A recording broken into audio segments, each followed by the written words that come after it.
Hey everybody, Coach McGrath here again. We're going to be talking about the way that we run our DB rules inside of our two high, single high, and what we do for our match coverages inside of our tight front. As everybody knows, we run a 2-4 eyes, we run a 0, then we run a basic typical 3-4 behind it. So we try to keep 2 high at times. We'll come down to 1 high. This should be base rules behind why we're doing that and what we're looking for out of our safeties. We play our safeties up a little bit tighter than a lot of people.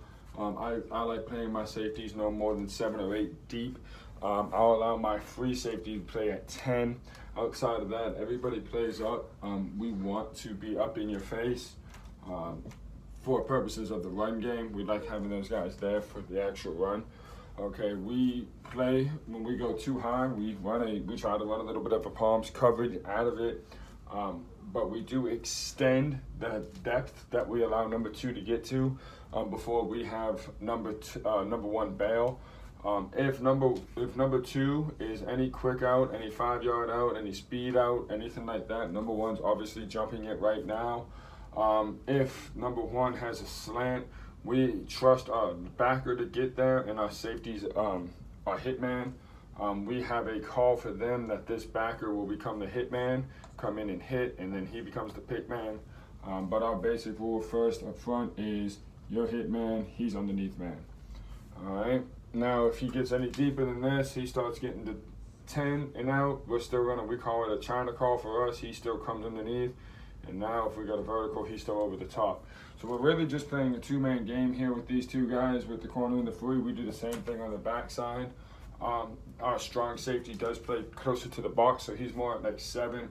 However, any type of quick out, any corner, anything like that, he gets the outside receiver. That's how we teach it, is our corner covers the outside man, our safety covers the inside man.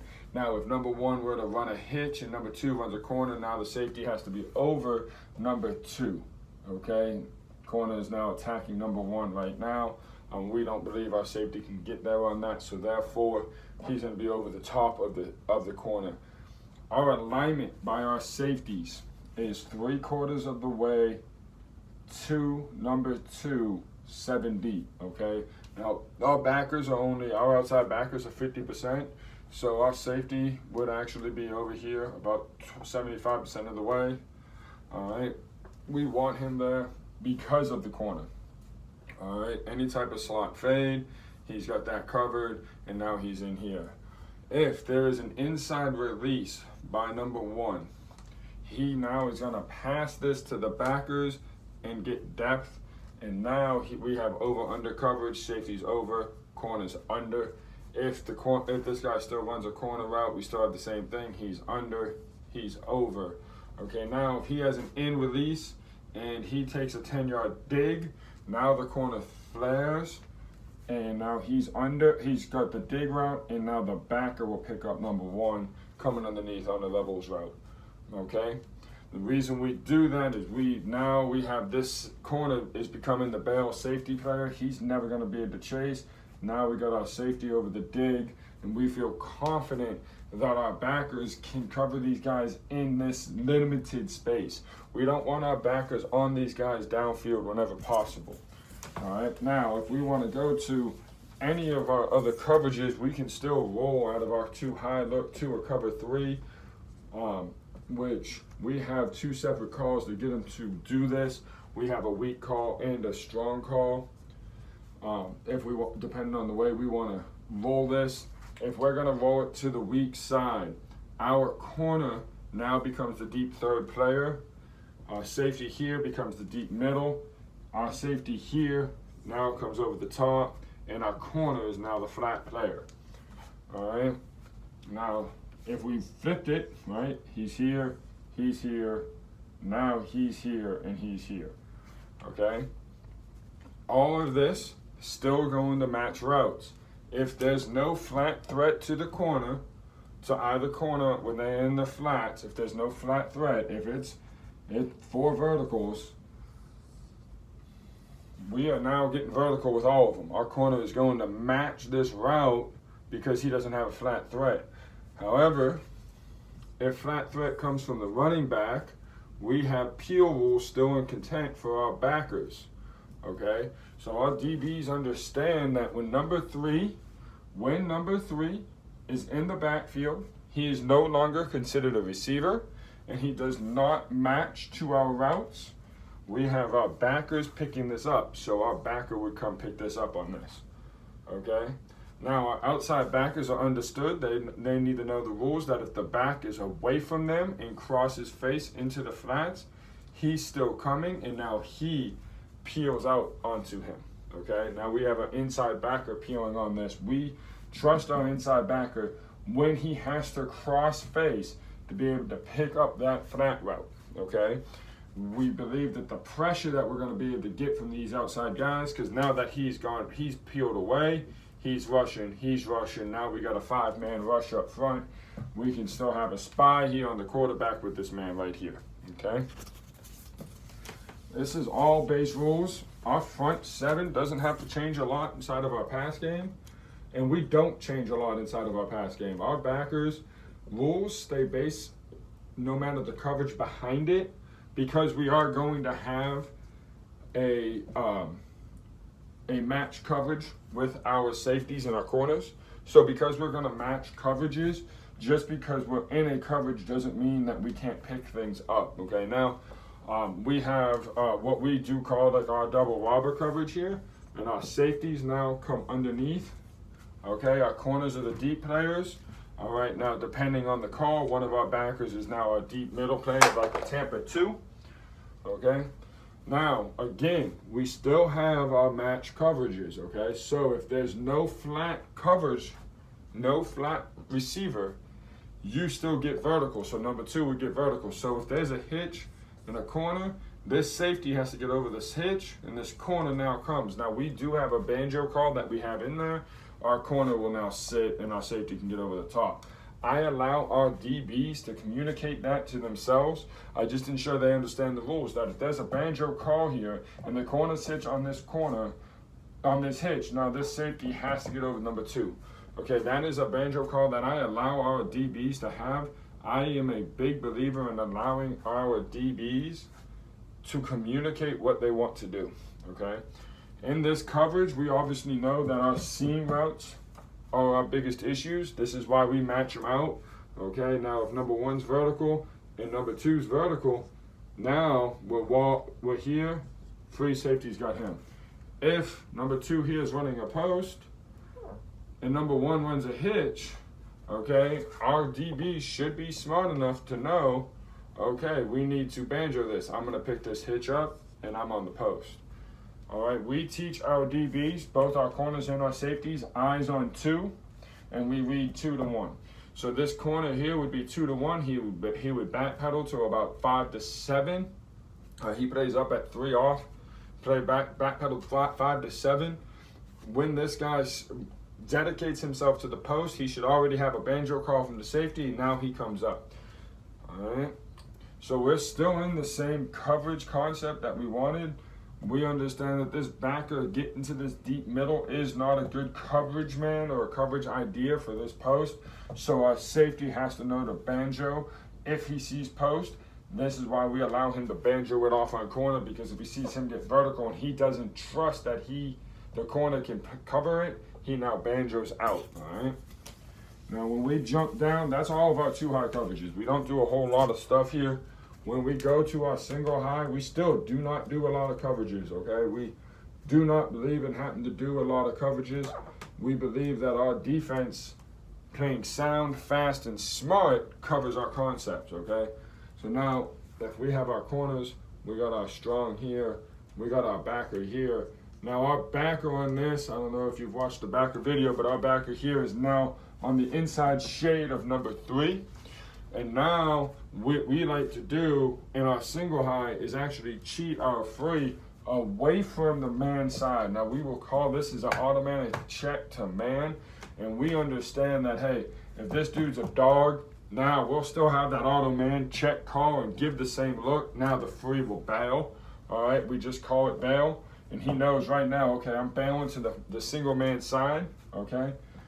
We don't have to do that often. We have a stud right now over at this other corner. And previous years, when he's not a stud, we will allow this free to cheat all the way over to the backside guard and still be over the top of him. When we do that, our safety plays a little bit further back. He'll play about 7 back, and now we still have our rules here. Now, our rules here for bubble screen is the only time that we really change anything, all right? If they're going to run a little bubble like this, we teach our backer that he has to get hands on 3. So if he sees that bubble, now he bails, okay? If this slot receiver attacks the corner, he knows I bail right now, okay? I go make a play on the ball right now, all right? If he was to attack this safety, okay, and this guy were to be the man getting the bubble instead of number 3, okay, and they do something like this, now he attacks. If this guy comes here and he attacks here, we still use our corner. We call him our sucker player, and now our safety still comes up, okay? We do not believe that 2 guys are going to drop deep, okay? So if they run a little sucker like this, we still feel like we got the coverage with our free and our corner over the top, all right? Our philosophy is this guy should be able to see this bubble and go right now, and he's the better tackler out of these 2 guys. So we want our better tackler to be on the better athlete, all right? So there's our bubble rules inside of this. If teams run a lot of bubble on you, we have had a lot of success doing that because teams don't seem to have a slot receiver at this level that actually blocks like they need to block, okay? We do know that we call it 4 over 3 because we count our backer as one of the guys over, all right? Now, if you get any of your old school smash concepts here, okay, we just run our base rules here. So what are we doing? We're matching. He's here, and the corner's sitting on the hitch, okay? We're still man on backside, all right? There's any route combinations, all we're gonna do is try to match out the route combinations when we go single high. The only problem that we've ever really had when we do this is sometimes our safety in here gets a little lazy, so you have to ensure that you coach him as he's the key to this triangle, okay? He's the apex triangle, the defender. We call him the key defender of us, and the reason he has to not fall asleep is as soon as he does, there's a big play, all right? Now, if they run any type of combination where they do something like this, where they're trying to get somebody to sleep, we have 2 different banjo calls here, okay? The 3 will take up the post, all right? We like to have our safety take over that 10-yard out and our corner to sit on the 5-yard out. Now hands on by backer, and now he's gone, okay? And that doesn't matter what the concept is there. That's our base rules for it. We like our safety to take the second deep guy, our corner to take the shorter guy, and our free to take the deeper guy. And we banjo the calls accordingly. So depending on what everybody is running is what we're going to do. So if everybody wants to run different types of combinations of smash and things like that, we feel we can still cover it based off of how we're trying to do things. So he should be hands on and then go. Now what are we going to do here? Free's going to take up the post. He's going to take up the vert, and he's going to jump the out.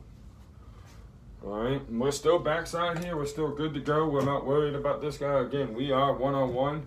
If that guy is just a better athlete or a better player than him, now our route combinations, we have to change up a little bit. So we're going to show you that right now so you can understand why we still feel comfortable in being able to do this. If we have to bring our free onto the other side, we know now we're going to drop that safety back. Okay, now all we're going to do is play a 3-man game with the 3 bodies we have. All right, our backer now becomes our flat guy, or a short guy, a defender of whoever's the shortest route. All right, so he needs to get eyes on 3. If 3's running the speed out, he runs with it, okay? Vertical, post. He jumps to post, he jumps to vertical. Now, we still got 3-on-3.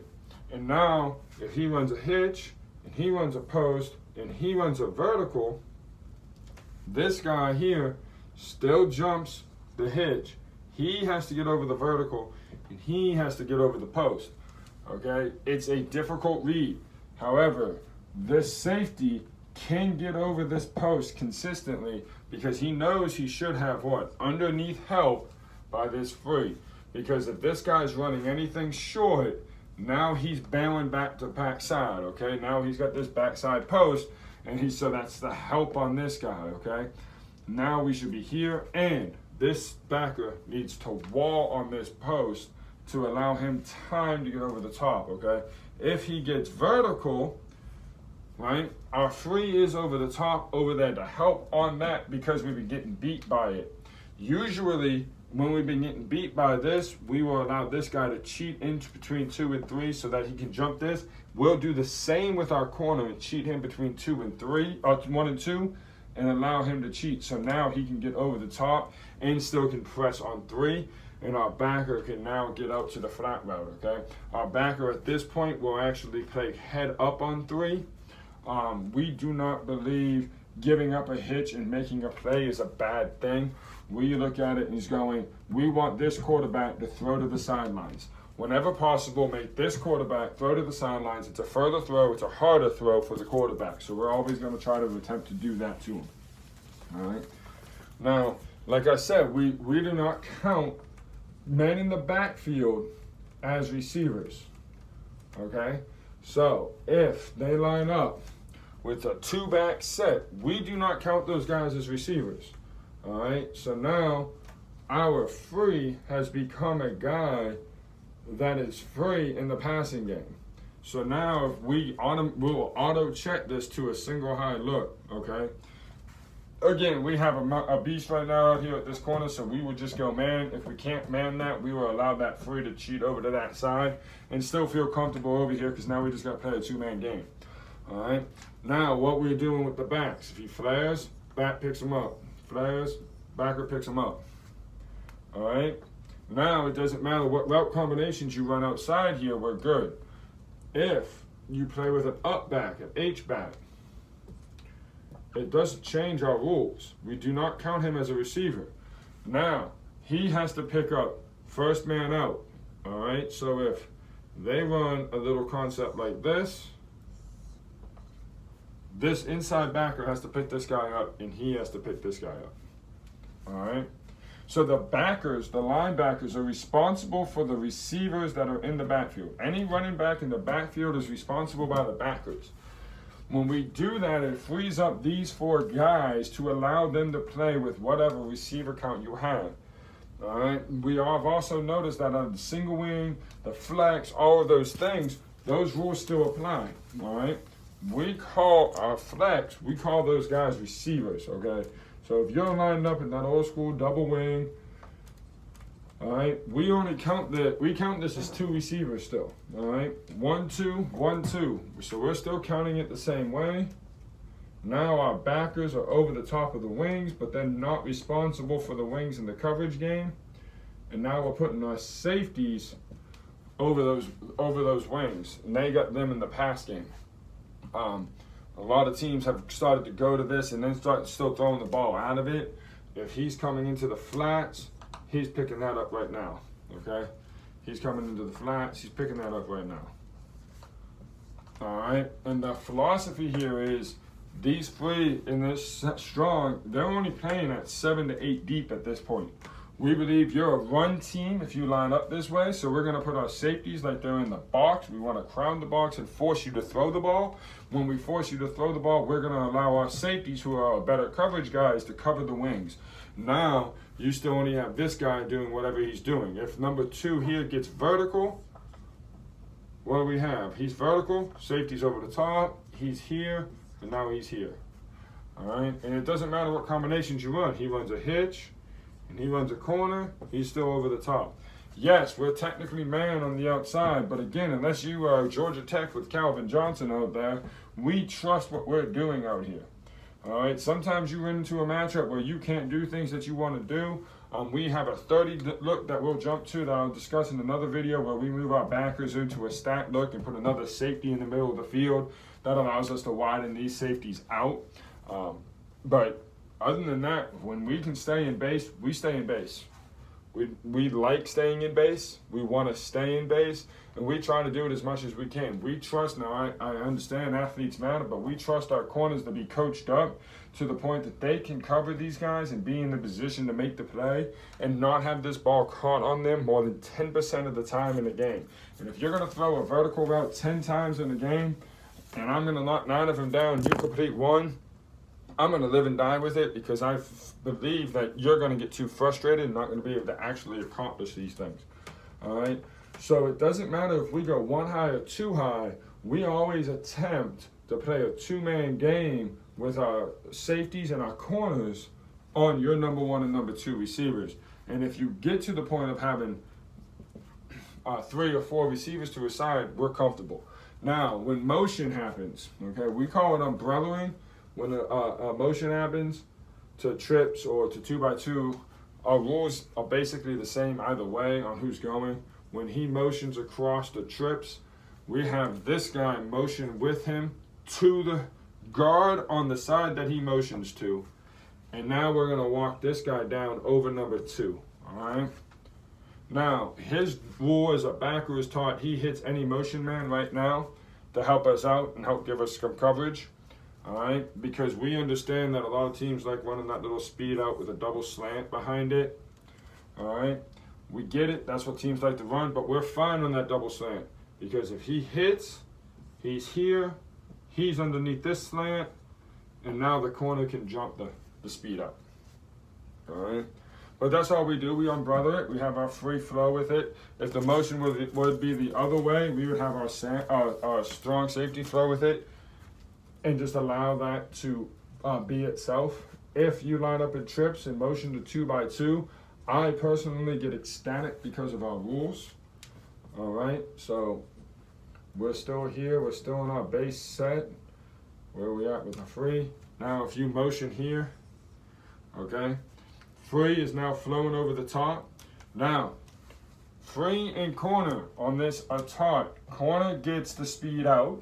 Okay, corner gets the speed out or any quick out route, all right, and free gets any vertical route by number 1, if number 2 is flat. Okay, so if number 1 is vertical and number 2 is flat, free is picking up the vertical, corner is jumping number 2. All right, now backer is still told what? Contact and make hit. Now we still have what? 2-man game here. He'll jump a little over here, but we will still play our 2-man game. So we're playing our 2-man game here over those 2 guys. Doesn't matter route combinations. This backer now understands motion, so I'm blitzing right now. Okay, and now here we go. If it's a speed out and a vertical, now he needs to get over the top of the vertical, and he's on the speed out. Again, we want to force you to throw the ball to the sideline, and we want to force you to throw it vertically to the sideline if at all possible, because we believe it's a harder throw for the quarterback to make consistently. It doesn't mean the quarterbacks can't make that throw, but there's a reason NFL quarterbacks make the big bucks. They can throw that 10-yard out, they can throw those vertical routes on the sideline, and they can make those throw all day long. If this motion guy were to come straight vertical right now, now the free's here, he's over the top, and now our corner still has our number 1, because we're just playing a 2-man game again. We're just matching out routes, okay? All right, thank you guys for your time. Hope you learned something. Any comments, any criticisms, any thoughts, please let me know. Thank you.